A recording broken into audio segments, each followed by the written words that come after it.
Di na napigilan ng damdamin mga kababayan. Nagsaliguan na sila oh. Ayun, malaburakay na itong phase 2. Dami ang balita na hindi alam kung saan patungo.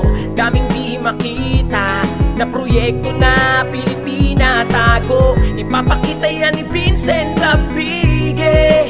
Vincent Abige. Isisiwalat ni Vincent Abige ang magbabalita sa bayan. Marami ang mga di nalalaman, mga nakatagong proyektong di nakukuhanan, mga naputol na gawa na pinababayaan. Ba't nasa kanila ang dapat ay para sa bayan? Maraming hinaing pero lahat ay bulag. Tumingin ka sa paligid at kanyang ibubunyag. Siya si Vincent Abige, maaasahan tunay sa mga video niyang pinapakitang merong kulay, na merong nagawa ang mahal nating Pangulo. At susubaybayan niya ang proyekto hanggang dulo. Pero hindi pa rin matatanggal ang mga kurap sa bansang ito na marami pa rin nagpapanggap. Pero di kayo tatantanan ng ating kababayan, patuloy sa pagkuha ng magagandang larawan. Vincent Abige, palagi niyong samahan, at Pangulong Duterte, di tayo pinabayaan. Dami ang balita na hindi alam kung saan patungo. Daming di makita na proyekto na Pilipina tago. Ipapakita yan ni Vincent Abige. Vincent Abige. Isisiwalat ni Vincent Abige ang magbabalita sa bayan. Makakaasa kayo kababayan, manood ka lang, marami kayong malalaman. Cavite to Manila, madali na lang ang biyahe dahil sa proyekto na gawa ng presidente. Kaya ang dapat ay pasalamatan ng lubos. Yung mga di natupad, siya na din ang nagtapos. At mga tulay na nagawa na di nababalita, si Vincent Abige sa inyo magpapakita ng mga nagawa ng mahal nating Pangulo. Basta palagi ka lang mag-abang sa kanyang video. Kahit gaano kalayo ay kanyang pupuntahan, basta ang mga proyekto ay kanyang mabidyuhan. Lagi niyong tatandaan, mahal tayo ng Pangulo. Ang kanyang sinasabi ay ating isa sa puso. At si Vincent Abige ang lagi nating patunay sa mga video niyang pinapakitang merong kulay. Dami ang balita na hindi alam kung saan patungo. Daming di makita na proyekto na Pilipina tago. Ipapakita yan ni Vincent Abige. Vincent Abige. Isisiwalat ni Vincent Abige ang magbabalita sa bayan. Dami ang balita na hindi alam kung saan patungo. Daming di makita na proyekto na Pilipina tago. Ipapakita yan ni Vincent Abige. Vincent Abige. Isisiwalat ni Vincent Abige ang magbabalita sa bayan. Dami ang balita na hindi alam kung saan patungo. Daming di makita na proyekto na Pilipina tago. Ipapakita yan ni Vincent Abige.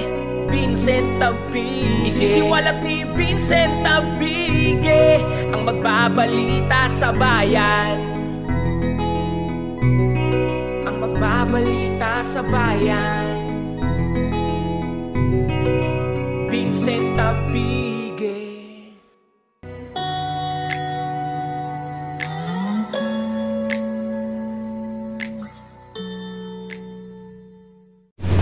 Good afternoon mga kababayan. Today is April 3, 2021, araw po ng Sabado.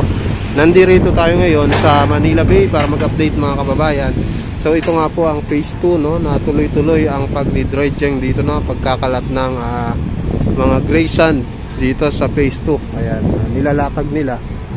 At mapapansin natin, napakarami pong mga barge, no, na naglalaman ng gray sand. Tsaka ito pong ano na yan, barge na yan ay naglalaman ng dolomite mga kababayan.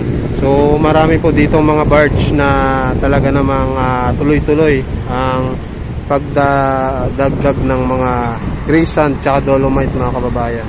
Dito naman sa bandang parte na ito, mas umabot na dito yung mga dolomite, yung gray sand, no. Mas lumawak pa yung phase 2 mga kababayan. At dito itong barge na yan mga kababayan ay nilalatag din, no, yung mga tube sinker tsaka yung takip ng tube sinker. Yan po yung paglalagyan nitong HDPE pipe mga kababayan. Ayan po. Sa mga hindi nakakaalam, no, ulitin ko mga kababayan, yung HDPE 5, ayan po yung dadaluyan ng tubig, no, na galing sa Padre Paura outpool. Yung Padre Paura outpool, yun po yung sinasala nila yung mga tubig doon, no, na galing kanal at pumupunta naman sa sewerage treatment plant doon po sa may Club. Yung sewerage treatment plant, yun po yung STP mga kababayan, na sinasala doon yung tubig hanggang sa Luminis mga kababayan. So babalik na naman siya dito at pupunta siya doon sa HDPE 5, no, malapit sa Padre Paura, at dito siya dadaan sa may HDPE 5 mga kababayan, papuntang Laot. 400 meters po ang haba niyan mga kababayan. So ayan, inano ko na sa inyo, baka may magtanong pa. So lagi kasing may nagko-comment sa akin na ganun, para saan daw yan. Ayan po, panoorin nyo tong video na ito para malaman nyo po kung para saan talaga itong HDPE 5 tsaka itong mga tube sinker na ito mga kababayan. So ayan, tuloy-tuloy pa rin, no, itong phase 2 pagdidredge ng gray sand. Mamaya pupunta tayo doon sa phase 1 sa overpass para makita nyo din doon yung Stonehenge, no, na maliliit, yung mga rock formation na ginagawa, tsaka yung dolomite sand mga kababayan. So pero for now, dito muna tayo sa may ginagawang phase 2. So ayan, at mapapansin nyo yung tubig mga kababayan, no, nagbago yung kulay, naging maabo siya, na napakalinis, alam mo yung para sa beach ka kapag naliligo mga kababayan, ganon ang nangyayari, di ba? Napakaganda. Ayan, mag-comment kayo guys kung ano po masasabi nyo dito sa pagpapaganda dito sa Manila Bay. Talaga namang napakaangas at napakaganda nito.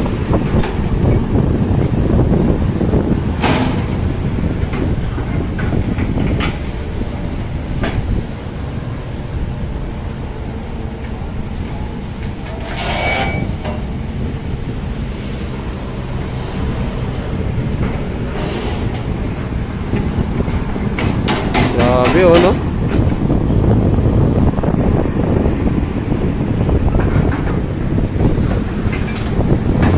Dalawa po ito guys, yung isa nandoon sa may bandang phase 1, itong backhoe na ginagamit dito sa Manila Bay.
So guys, nandito tayo sa may phase 1, no? Makikita natin dito yung mga dolomite. Ayan. Ayan, pero hindi pa siya ginagalaw. Taob ngayon mga kababayan, mukhang pinasok na naman itong phase 1 ng tubig dagat. Mamaya papaliparan natin ng drone para makita nyo. Grabe yung tubig ngayon, high tide na high tide po. At yung tubig, mapapansin nyo, nagbago yung kulay mga kababayan.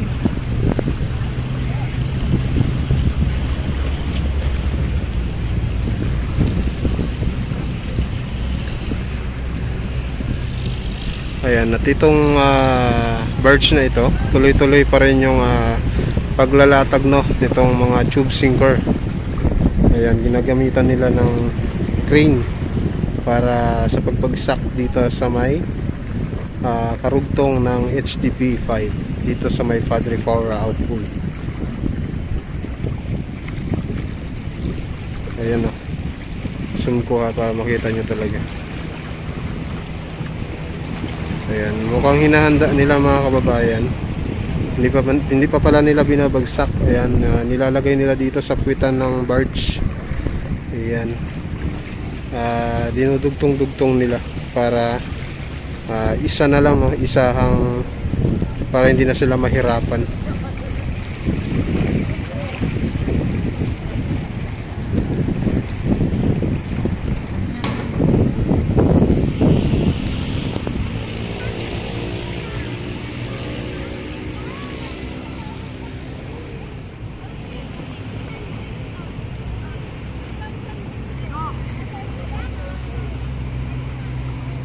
Masarap, masarap.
May naliligo.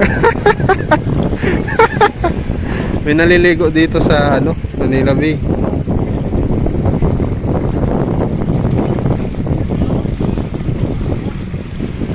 Ayan, malapit tayo sa may phase 2.